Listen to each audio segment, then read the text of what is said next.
আপনার কি মনে হয় যারা নামাজ পড়ে তারাই কি ভালো মানুষ? আলহামদুলিল্লাহ, আসলে ব্যাপারটা এরকম না। একটি লোক নামাজ পড়ে বিধায় ভালো মানুষ, আর একটি লোক নামাজ পড়ে না বিধায় খারাপ মানুষ, ব্যাপারটা এরকম না।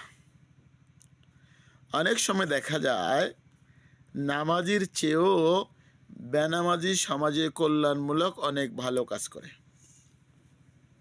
যেমন একজন অমুসলিম মহিলা মাদার তেরেসা তার সারাটি জীবন মানুষের কল্যাণের জন্য ব্যয় করছে। পার্থক্য হলো, একটি লোক স্কুলে ভর্তি হয় নাই, সে নিজেকে ছাত্র দাবি করতে পারছে না। একটি ছেলে স্কুলে ভর্তি হয়েছে, সে নিজেকে ছাত্র দাবি করতে পারছে। তবে তার মানে এই না স্কুলে ভর্তি হয়েছে বিধায় সে জ্ঞান অর্জন করতে পারবেন, আর যে ভর্তি হয় নাই সে জ্ঞান অর্জন করতে পারবে না। ব্যাপারটা এরকম না। একজন নামাজি বেনামাজির মধ্যে পার্থক্য হলো,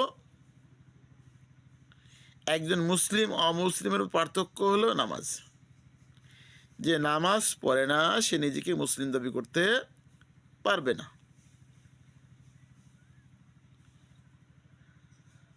তো আমাদের এই কথাগুলো বোঝা তৌফিক দেন, আমার তৌফিক ইল্লা বিল্লাহ।